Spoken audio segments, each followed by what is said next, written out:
असं आहे की राज्याचे महसूल मंत्री आणि माजी प्रांताध्यक्ष भाजपाचे श्री चंद्रशेखर बावनकुळे आज नांदेड मार्गे वसमतला त्यांची सभा आहे.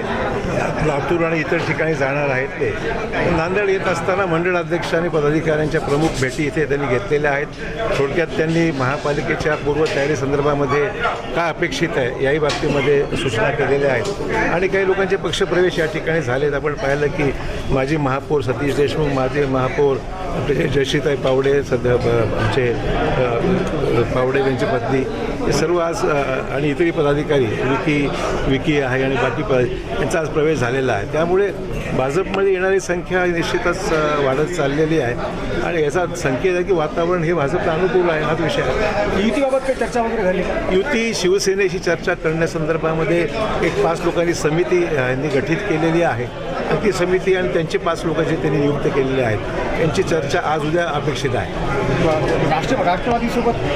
राष्ट्रवादी संदर्भामध्ये अद्याप वरून काही सूचना नाही आहेत किंवा त्यांच्याकडूनही विचारणा नाही आहे. म्हणजे हा सगळे निर्णय प्रदेश पातळीवर झालेले आहेत. भाजपा आणि शिवसेना आमच्या वरिष्ठ नेत्यांनी म्हणजे देवेंद्र फडणवीस साहेबांनी आणि एकनाथ शिंदे चर्चा झालेली आहे आणि त्या चर्चेप्रमाणे आता जिल्ह्यात ही चर्चा आता सुरू झाली आहे. राष्ट्रवादी संदर्भामध्ये अजून कुठे इन्स्ट्रक्शन्स आम्हाला प्राप्त नाही आहेत. राष्ट्रवादीसोबत आम्ही मैत्रीपूर्ण लढत लढणार. आता ते काय त्यांनी वक्तव्य मला माहीत नाही, परंतु राष्ट्रवादीची चर्चा जर पुण्यामध्ये मैत्रीपूर्ण आहे, नांदेड बाबतीत अजून काही त्यांच्याकडून आम्हाला सूचना प्राप्त नाही. मुंबईमध्ये काँग्रेस स्वबळावर लढती आज घोषणा पण केलेली आहे गायकवाड यांनी.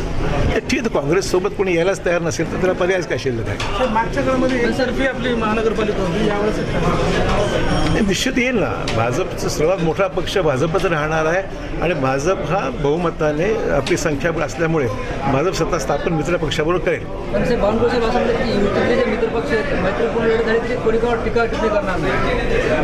ठीक आहे, निवडणुका आहेत, बघूया काय होतं.